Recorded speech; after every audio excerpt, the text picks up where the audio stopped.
Okay. Andito sila para humingi ng tulong para matulungan ang lagay ng kanyang kapatid na nasa ibang bansa dahil 1 month pala ito ay nasa ito yung pinakita ata ni Odette na may picture idol na nasa ospital. Ito yon. Sige, direkta na tayo, sir, ma'am, para tayo maubusan ng oras. Magandang hapon po, Jean Granado ng Rejoice Employment International. Good afternoon po. Yes, sir. Good afternoon po. Alam niyo na bang kalagayan po ng inyong OFW na si Irma?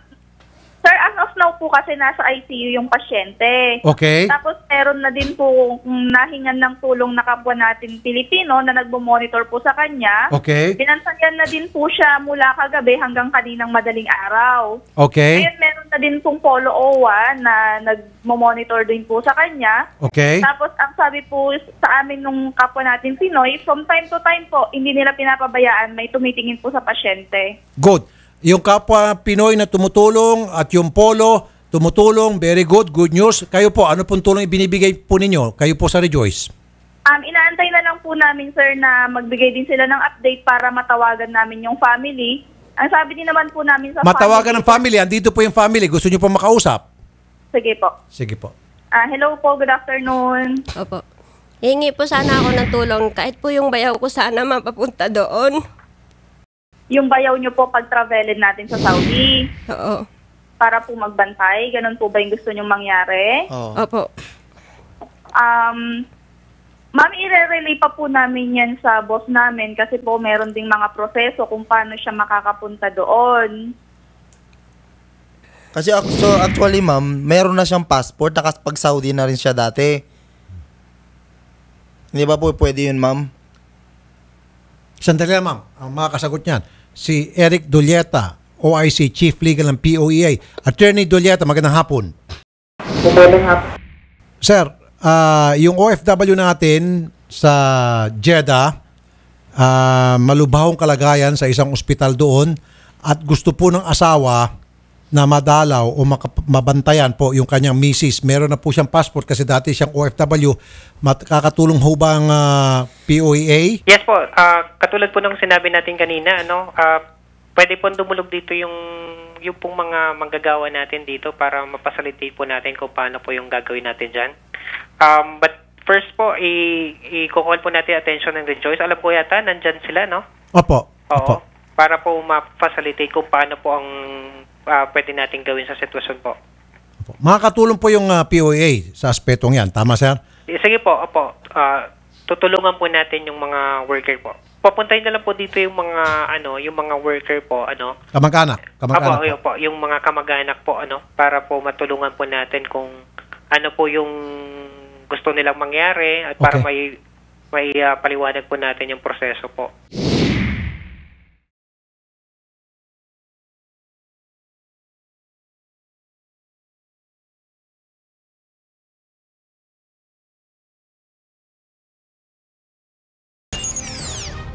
Duguan, ginahasa at puro pasa. Yan ang inabot ng Pinay na OFW sa Saudi Arabia. Wala pang isang buwan mula nang mag-umpisa siyang magtrabaho doon.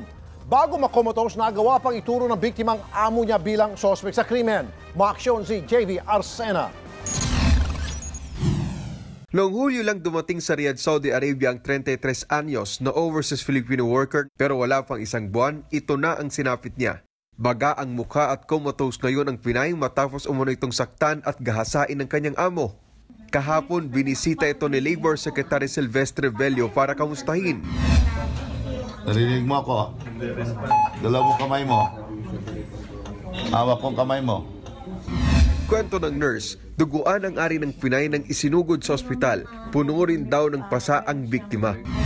Ang medical abstract niya shows na she was assaulted. May mga hematoma dito sa bukong mukha niya. Bloated yung mukha niya. Then sa katawan niya may mga galon din. Pasa-pasa. Indicative of sexual assault. Kasi sabi nung may dugo yung niya nung dumating siya doon. Ayon kay Bello, itinuro mismo ng biktima ang amo nito nung dumalaw ito sa ospital. Dahil dito, ipinag-utos na ni Bello na suspendihin ang employment agency na Rejoice Employment International Corporation. Inatasan na rin ng kalihim ang head ng DOH delegation sa Riyadh na tingnan ang kondisyon ng Pinay. Ngayong araw, nakatakdang dalawin ng mga doktor ng DOH ang biktima. So we are planning to visit the patient to the hospital sa King Salman Hospital. And then tingnan natin yung condition niya. And then kung ano yung appropriate na magagawa natin sa kanya.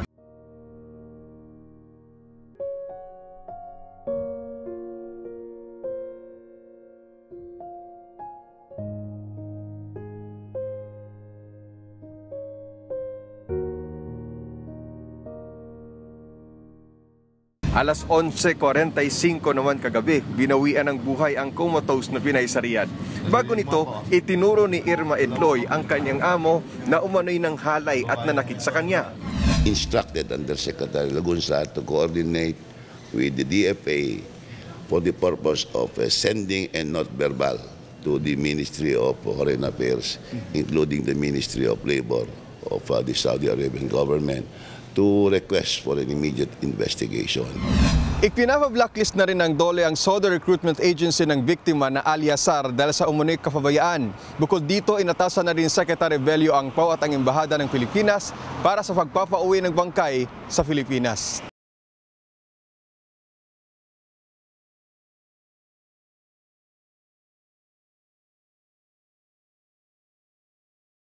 Samantala, naiuwi na sa bansa ang mga labi ng pinatay na overseas worker na nasawi matapos abusuin at gasain ng kanyang amo sa Saudi Arabia.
Right.